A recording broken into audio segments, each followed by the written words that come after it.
O silêncio pesado da delegacia foi interrompido de repente quando a pequena Sofia, com seus 5 anos de vida, sentou-se na frente do balcão e, com uma calma que ninguém esperava, soltou: "Papai não está morto. Ele está debaixo do assoalho." As palavras de Sofia pairaram no ar, e por um momento pareceu que todos esqueceram de respirar. O delegado Marcelo, que acabará de pegar sua xícara de café, quase deixou tudo cair no chão. Um frio intenso percorreu sua espinha ao reparar na firmeza do olhar da menina, que pouco combinava com a pouca idade dela. Os outros policiais se entreolharam, muitos rindo de nervoso, tentando transformar a cena em piada para aliviar o clima tenso. Comentavam, baixinho, que devia ser coisa de criança com imaginação fértil ou influência de desenhos. Mas Marcelo não se engessou ao riso dos colegas. Ele notou imediatamente algo muito diferente em Sofia. O olhar dela era fundo, sofrido, como aqueles que ele já tinha visto em outras vítimas de situações difíceis, só que nunca alguém tão pequeno. Ali, Marcelo sentiu que precisava confiar em seu próprio instinto. Algo naquela história não estava certo, e ele pressentia que estavam prestes a enfrentar algo para o qual nenhum deles estava preparado. Quem levou Sofia até a delegacia foi Dona Célia, a vizinha do apartamento ao lado.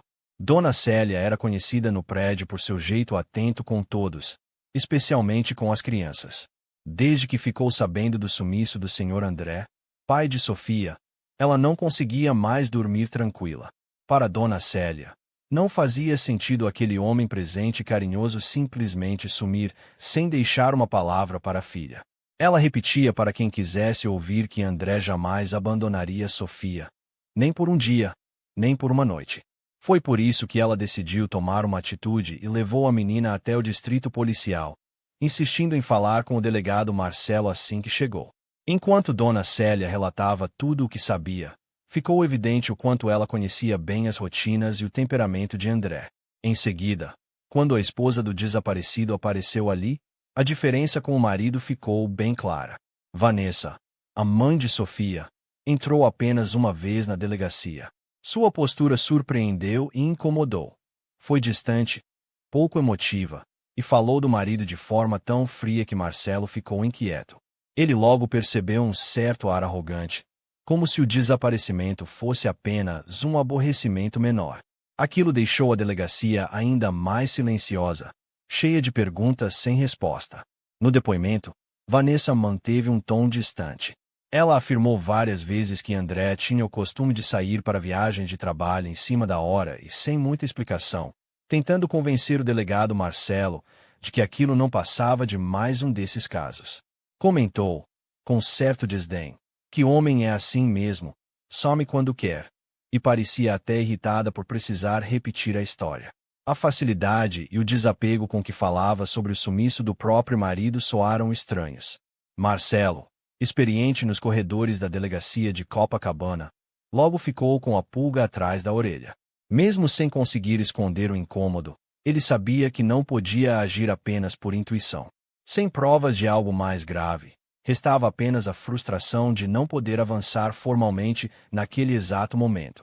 Durante a conversa, porém, Vanessa citou casualmente que a casa deles tinha passado por uma grande reforma semanas antes. A informação, dita como quem não liga para o assunto, pareceu sem importância na hora.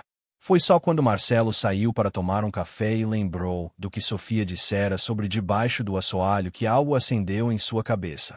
Talvez esse detalhe sobre a reforma não fosse à toa. A conexão entre o depoimento da menina e a obra recém-feita começava a ganhar um novo peso. Sofia ficava sentada em uma cadeira grande demais para ela, rabiscando com lápis de cor sobre uma folha pautada. Ela desenhava com uma concentração inesperada, e Marcelo reparou nos detalhes que apareciam no papel. O chão quadriculado, como o da cozinha do apartamento, um homem deitado imóvel, e, ao lado, formas retangulares que lembravam sacos. Não era um desenho qualquer de criança.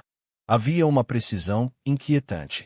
A postura de Sofia era tranquila, mas o que surgia no papel trazia um peso que, para quem prestasse atenção, dizia muito mais do que suas palavras até então. Marcelo percebeu que precisava agir com cuidado, sem assustá-la. Sentou-se ao lado dela, em voz suave, perguntou sobre aquela noite em que o pai ficou quieto. Sofia, sem hesitar, contou que tinha ouvido uma discussão na cozinha entre André e Vanessa. Falou que, de repente, ouviu um barulho alto, como de panela batendo. Depois, viu a mãe arrastando o pai, que não se mexia mais, e cobrindo-o com um lençol azul. Com a mesma naturalidade, revelou que a mãe pediu silêncio, dizendo que não precisava ter medo porque agora tudo estava resolvido. A menina ainda explicou que, no dia seguinte, a cozinha estava diferente por causa do piso novo. O relato, embora simples, deixou todos ao redor calados, tentando digerir aquilo. Enquanto toda a movimentação acontecia na delegacia de Copacabana, Vanessa estava a muitos quilômetros dali, em um escritório moderno no centro do Rio de Janeiro. Ela discutia com o advogado a papelada necessária para dar entrada no seguro de vida de André. Demonstrava pressa, quase impaciência, pedindo que tudo fosse resolvido logo para não perder tempo com burocracias. O advogado tentava acalmá-la, explicando que o processo poderia demorar algumas semanas, já que o desaparecimento ainda estava sendo investigado e não havia nenhuma certidão de óbito. Vanessa revirou os olhos, demonstrando irritação, mas manteve o tom controlado. O que Vanessa não sabia é que André, pouco antes de sumir, tinha descoberto movimentações suspeitas nas contas conjuntas e, curioso, passou a investigar os investimentos em criptomoedas feitos pela esposa. Ela mantinha uma parte considerável do dinheiro fora do radar da família, sem imaginar que ele estava chegando perto de descobrir tudo naqueles dias finais. Esse segredo era muito mais valioso do que qualquer apólice de seguro. Ao mesmo tempo, Vanessa desconhecia que Sofia, mesmo tendo apenas 5 anos, vinha contando informações detalhadas na delegacia. Cada detalhe dava um novo rumo à investigação. Sem perceber, a menina transformava o que seria um desaparecimento simples em algo que logo mobilizaria toda a imprensa do Brasil. Marcelo sentia o peso da responsabilidade nos ombros enquanto olhava para o desenho de Sofia e pensava em cada resposta dela. Sabia que não estava diante de uma simples ocorrência de desaparecimento, mas sim de algo muito mais profundo, envolvendo talvez até corrupção e interesses escusos. Ele pegou o telefone e tentou conversar com o juiz Henrique, explicando a situação e pedindo uma autorização para fazer uma busca completa no apartamento onde Sofia morava com os pais, em Copacabana. Marcelo expôs o depoimento da menina, citou as contradições no relato de Vanessa e mencionou a reforma recente, mas Henrique parecia relutante. O juiz lembrava de casos anteriores em que famílias importantes conseguiram se proteger exatamente graças à falta de provas mais concretas. Do outro lado da linha, Henrique argumentou que sem nada além do que chamou de história de criança, não poderia liberar o mandado de busca, por mais que entendesse a angústia do delegado. A sensação da impotência aumentava a cada negativa. Mesmo contrariado, Marcelo não pensou em desistir. Pelo contrário, via na frieza do sistema ainda mais motivo para continuar. Ele já tinha visto muita coisa ao longo dos anos, e sabia que quando as portas se fecham para quem não tem influência, justiça só acontece se alguém persistir além dos obstáculos. Justo quando Marcelo já estava decidindo como insistir com o juiz para conseguir a autorização da busca, recebeu uma ligação do colega Gustavo. Do outro lado da linha, Gustavo foi direto ao ponto. Tinha descoberto que Vanessa estava constantemente no escritório do advogado, fazendo pressão para que o seguro de vida de André fosse logo liberado. O pedido de Vanessa vinha acompanhado de justificativas frias e uma ansiedade exagerada, como se cada dia de espera fosse insuportável para ela. Para Marcelo, esse comportamento não batia com o de uma esposa preocupada ou em luto, ainda mais considerando todas as coincidências que envolviam o caso. Enquanto ainda processava as novas informações, o telefone voltou a tocar, dessa vez mostrando o nome de Vanessa na tela. Ela se mostrou indignada ao saber que Sofia estava na delegacia, fazendo perguntas incisivas, tentando entender que tipo de conversas tinham acontecido ali. Tentou adotar um tom controlado, mas não disfarçou o incômodo com o rumo das investigações e deixou escapar algumas ameaças disfarçadas, exigindo que parassem de influenciar a filha dela. Essa tentativa de abafar a situação só fortaleceu em Marcelo a certeza de que Vanessa escondia algo bem grave. Ele terminou a ligação ainda mais determinado a descobrir a verdade. Pouco tempo depois daquela ligação tensa, Gustavo voltou à sala de Marcelo, segurando uma pasta com novas informações. O rosto sério já indicava que vinha coisa importante. Ele explicou que havia conseguido os registros telefônicos de André. Vasculhando as últimas ligações feitas antes do desaparecimento, ficou claro que André tinha procurado um advogado especializado em divórcios. Era um passo que ninguém na família parecia saber, muito menos Vanessa, que insistia na narrativa do marido sumido sem motivo. Além disso, Gustavo mostrou os documentos da herança. O apartamento em Copacabana estava no nome de André, mas em caso de divórcio Vanessa não teria direito à casa, apenas a uma parte em dinheiro. O imóvel só seria dela se André morresse. Esse dado deixava a situação muito mais séria. O interesse financeiro ficava praticamente escancarado. Olhando para os fatos, Marcelo percebeu que a reforma no piso da cozinha, feita com tanta urgência logo após o sumiço de André, parecia cada vez menos obra do acaso e mais um ato planejado, feito para eliminar qualquer evidência. A cronologia dos acontecimentos começava a apontar para algo bem mais grave do que parecia no começo, mas mesmo assim, Marcelo sabia que precisava de uma prova irrefutável para fechar o cerco. Mais tarde, já quase no fim do expediente, a assistente social Júlia chegou à delegacia acompanhando Sofia. A menina parecia cansada, os olhos vermelhos de tanto chorar, mas correu para perto de Marcelo assim que o viu. Júlia explicou que Vanessa tinha brigado com Sofia por causa do que ela contou mais cedo, deixando a filha ainda mais assustada. Marcelo se abaixou, olhou nos olhos de Sofia e disse que ela podia conversar com ele sempre que quisesse, que ninguém iria brigar com ela ali. Sentindo-se acolhida, Sofia agarrou o braço dele. Com a sinceridade típica das crianças, confessou que tinha medo de ficar sozinha, longe das pessoas que ainda amava. Dizia sempre que só queria que tudo voltasse ao normal, mesmo sem entender direito o que era normal para uma criança naquela situação. Aproximando-se mais de Marcelo, e com Júlia ao lado passando confiança, Sofia contou detalhes que não havia falado antes. Depois que tudo aconteceu, ela ouviu a mãe chorando, andando de um lado para o outro pela casa. Vanessa fez uma ligação durante a madrugada e chorava enquanto pedia ajuda a um homem chamado tio Renato. André nunca falava desse tal tio Renato, e para Sofia, aquilo era estranho. O novo relato de Sofia deixou Marcelo em alerta. Talvez agora tivessem um cúmplice e até um possível relacionamento escondido. Sofia, sentada ao lado de Marcelo, segurava forte a mão dele e falava baixo, como se ainda tivesse medo de alguém ouvir. Disse que o tal tio Renato aparecia em casa nos dias em que André estava viajando ou tinha saído tarde para trabalhar. Não era uma visita comum, porque sempre que Renato chegava, Vanessa ficava mais animada, colocava músicas baixinho na sala. Algumas vezes, até fazia um bolo ou preparava o prato favorito dele. Para Sofia, essas cenas lembravam um pouco a época em que os pais ainda eram felizes juntos, antes de as brigas virarem rotina. Ela contou que via sua mãe pegando na mão de Renato e acha que até chegaram a trocar beijos, mas não entendia direito o que acontecia, só lembrava de sorrir porque a mãe sorria também. Enquanto isso, Vanessa, em outro bairro do Rio, começava a arrumar suas coisas discretamente, preparando cada detalhe para desaparecer antes que qualquer investigação avançasse.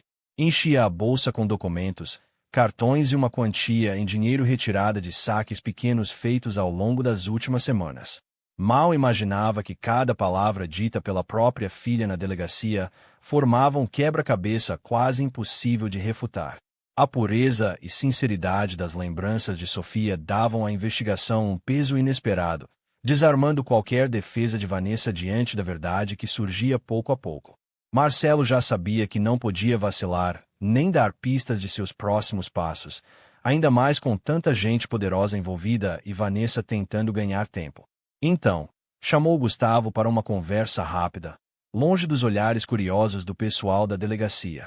Explicou que precisava dos dados da localização do celular de André na noite em que sumiu, mas não podia seguir pelos trâmites normais, pois o caso estava cheio de mãos querendo proteger a família de Vanessa. Gustavo topou ajudar, dizendo que conhecia uma funcionária da operadora que devia um favor e que poderia conseguir essas informações sem deixar rastros nos sistemas oficiais. Para Marcelo, era um risco, mas era a única chance de avançar sem esbarrar na burocracia novamente. Nos dias seguintes, Júlia também se mostrou essencial. Como vizinha de longa data e amiga de algumas moradoras do prédio, começou a prestar atenção em detalhes de Vanessa e do tal Renato que ninguém mais notava. Anotava os horários em que Renato chegava, reparava nos carros encostados na rua e nas janelas sempre fechadas quando ele visitava. Quando ouvia comentários no elevador sobre movimentações estranhas ou barulhos na madrugada, imediatamente repassava tudo para Marcelo. Aquela ajuda silenciosa estava tornando o cerco cada vez mais apertado. Foi numa tarde quente de domingo, quando o movimento na rua parecia mais quieto que de costume, que Júlia percebeu algo estranho. Da janela do seu apartamento, avistou Vanessa e Renato carregando malas grandes e algumas caixas pesadas, levando tudo até o porta-malas do carro de Renato, um sedã branco que mal cabia nas vagas estreitas do prédio. Não era o tipo de coisa que se faz quando se está esperando notícias do marido desaparecido, pensou Júlia.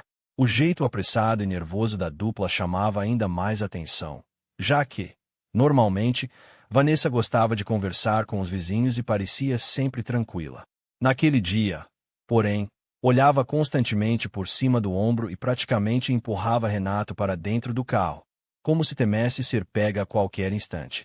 Júlia não perdeu tempo e ligou discretamente para Marcelo, descrevendo o que viu.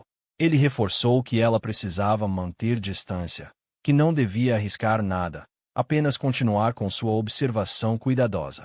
Prometeu passar na portaria para ver se o zelador tinha notado algo e pediu para ela anotar placas, horários, qualquer detalhe que considerasse importante.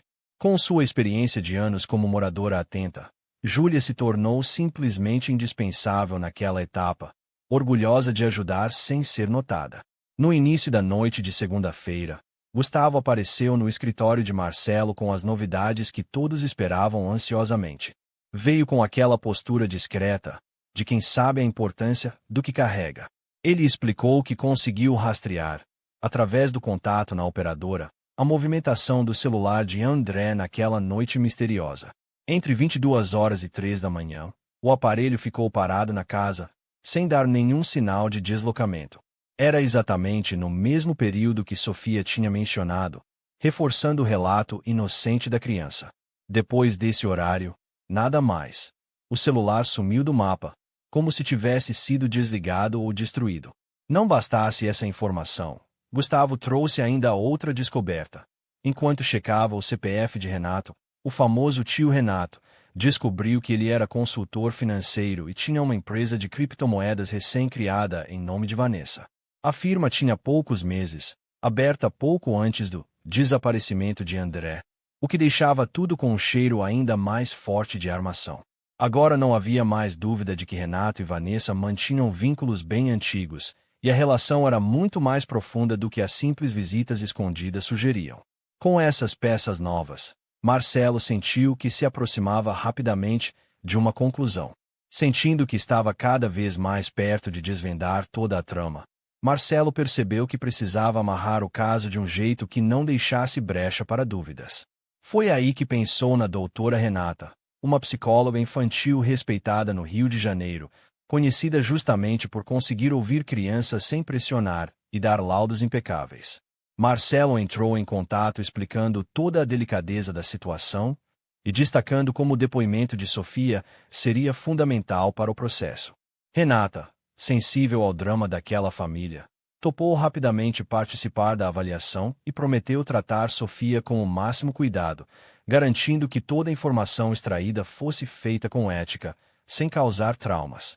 Isso era importante, não só para as investigações, mas principalmente para proteger a menina, que já passava por tanta instabilidade. Enquanto aguardava o agendamento com Renata, Marcelo já preparava o próximo passo. Sabia que não podia perder tempo, pois Vanessa e Renato estavam quase prontos para desaparecer. Então, organizou os documentos que Gustavo havia conseguido, incluindo os registros bancários da empresa e os dados dos celulares. Separou cada detalhe, montando um dossiê difícil de rebater. Com tudo em mãos, resolveu que chegará a hora de encarar Vanessa, arriscando tudo em uma última investida, antes que o casal conseguisse escapar pelas ruas movimentadas da cidade. Marcelo e Gustavo apareceram na casa de Vanessa no início da noite, dizendo que estavam apenas passando para saber se ela precisava de alguma coisa, já que o caso vinha tomando proporções grandes na vizinhança. Vanessa tentou agir normalmente, mas não conseguiu esconder o incômodo. Abriu a porta com pressa, ajeitou o cabelo, olhou várias vezes para trás, como se monitorasse se Renato estava prestes a chegar ou não. No portão, as malas cobertas por uma lona chamaram a atenção imediatamente, mesmo disfarçadas, e o carro de Renato estava encostado na rua, pronto para sair a qualquer momento.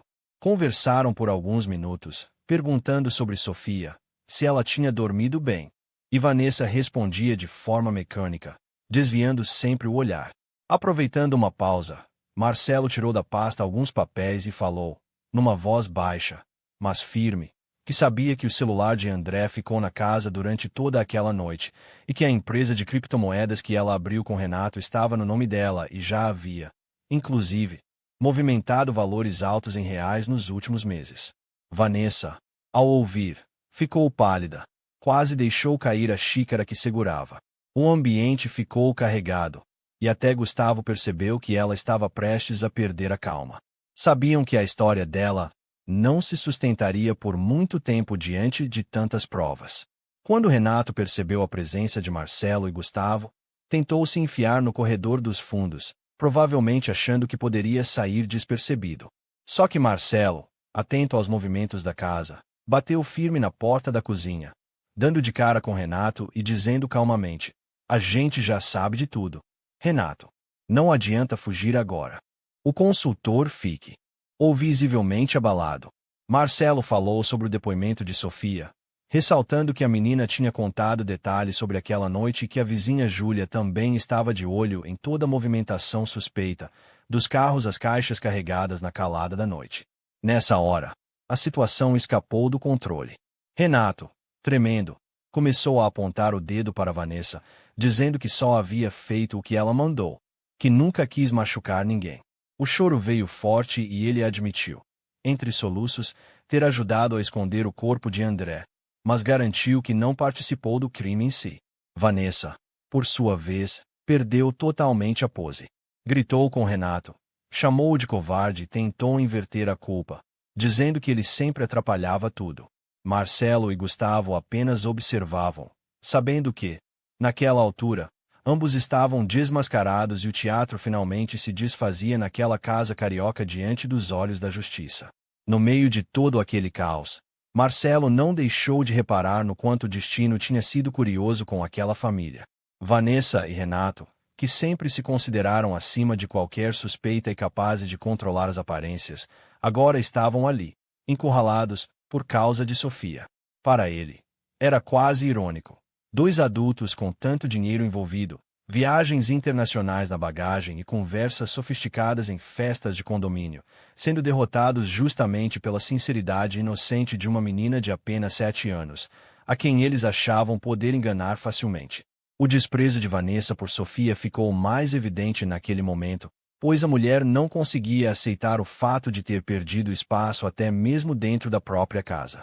O grande erro foi não acreditar na força da criança, que preferiu confiar nos estranhos, Marcelo, Gustavo e até Júlia, do que na própria mãe. Agora, com tudo nas mãos, depoimentos consistentes, registros das ligações, transferências bancárias suspeitas, além das observações detalhadas da vizinha que nunca errava uma fofoca, Marcelo sabia que teria pouco trabalho para convencer o delegado a pedir a prisão imediata de Vanessa e Renato. Depois de semanas em que tudo parecia nebuloso e cheio de dúvidas, finalmente a verdade vinha à tona, trazendo a sensação de justiça que todos do bairro tanto aguardavam. Logo que as viaturas chegaram, o clima mudou de vez no bairro. Aquelas sirenes barulhentas, comuns em algumas áreas do Rio, nunca tinham parado ali na Rua Calma dos Camargos. Agora, era impossível ignorar o que estava acontecendo. Os vizinhos começaram a se juntar nas portas e janelas, sussurrando entre si, uns mais aliviados, outros só curiosos diante do movimento inesperado. Quando os policiais saíram dos carros de farda, Vanessa teve um último impulso de tentar argumentar, mas a postura dela já não convencia mais ninguém. Renato, por sua vez, só baixou a cabeça e aceitou as algemas sem resistir, claramente esgotado, visível até para quem nunca o conheceu direito. Enquanto dois agentes recolhiam documentos e vasculhavam o porta-malas do carro, Marcelo observava aquele desfecho com um misto de satisfação e preocupação. Agora Vanessa e Renato finalmente estavam sob custódia. A arrogância deles tinha sumido, substituída pelo medo puro de quem sabe que não tem mais saída. Só uma coisa rondava a cabeça de Marcelo. Será que Sofia conseguiria entender a magnitude do que fez? Sua sinceridade e coragem foram peça-chave para revelar toda a verdade e dar paz para o pai, mesmo sem ela realmente perceber o quão importante tinha sido nesse processo. A justiça, enfim, seguia seu caminho certo. 6 meses depois daquele escândalo que virou assunto em praticamente todos os jornais do Rio de Janeiro, Marcelo tomava seu café numa manhã de terça-feira quando o telefone tocou. Era Júlia, que agora tinha a guarda legal da pequena Sofia. A voz dela estava leve, quase sorrindo, algo raro diante de tudo que passaram. Ela contou que Sofia estava indo super bem, já tinha amigos na nova escola ali em Botafogo, participava das aulas de balé e até começou a sorrir mais fácil. Júlia disse que a menina conversava muito sobre tudo o que aconteceu, sem aquele peso de antes, e o psicólogo da escola elogiava sua capacidade de entender o mundo de uma forma tão madura apesar da pouca idade. O que mais chamava a atenção em Sofia era a maneira como ela lidava com o passado da mãe. Ela entendia, sem drama, que Vanessa tinha feito algo muito errado, mas não sentia ódio no coração. Só queria garantir que ninguém esquecesse do pai, André, mantendo vivas as histórias boas que lembrava dele. Essa coragem, junto com a leveza de uma criança que se recusa a carregar mágoas desnecessárias, inspirava até os adultos à volta, mostrando que, mesmo nas situações mais difíceis, era possível recomeçar. Enquanto Vanessa vivia sua realidade dura dentro do presídio em Bangu, condenada à prisão perpétua e cada vez mais isolada até entre as outras presas, Renato definhava em um hospital psiquiátrico na Zona Norte. Seus dias eram quase sempre iguais. Ele ficava sentado num canto, falando sem parar que a menina sabia de tudo, como se repetir aquilo pudesse apagar o peso dos próprios atos. Tudo o que eles conquistaram antes, dinheiro, viagens, festas caras no Leblon, já não fazia diferença. No fim, diante da verdade, nenhum privilégio serviu de proteção. O caso de Sofia marcou tanto a cidade que, depois do julgamento, as autoridades criaram um novo protocolo de investigação só para crimes que envolvem crianças e adolescentes. Era chamado de Protocolo Sofia. Virou referência em todo o Rio e mudou, de verdade, o jeito como polícia, assistentes sociais e escolas tratam esse tipo de crime por ali. A antiga casa onde tudo aconteceu virou um centro comunitário, onde jovens podem estudar, fazer oficinas ou só jogar bola. Um espaço para novos começos. No aniversário da morte de André, Sofia foi com Júlia até o cemitério, deixou um buquê de margaridas brancas e baixinho, prometeu ao pai: ninguém vai esquecer. Naquele momento, conseguiu sentir que a justiça finalmente estava feita e que agora era a hora de seguir em frente, orando as melhores lembranças.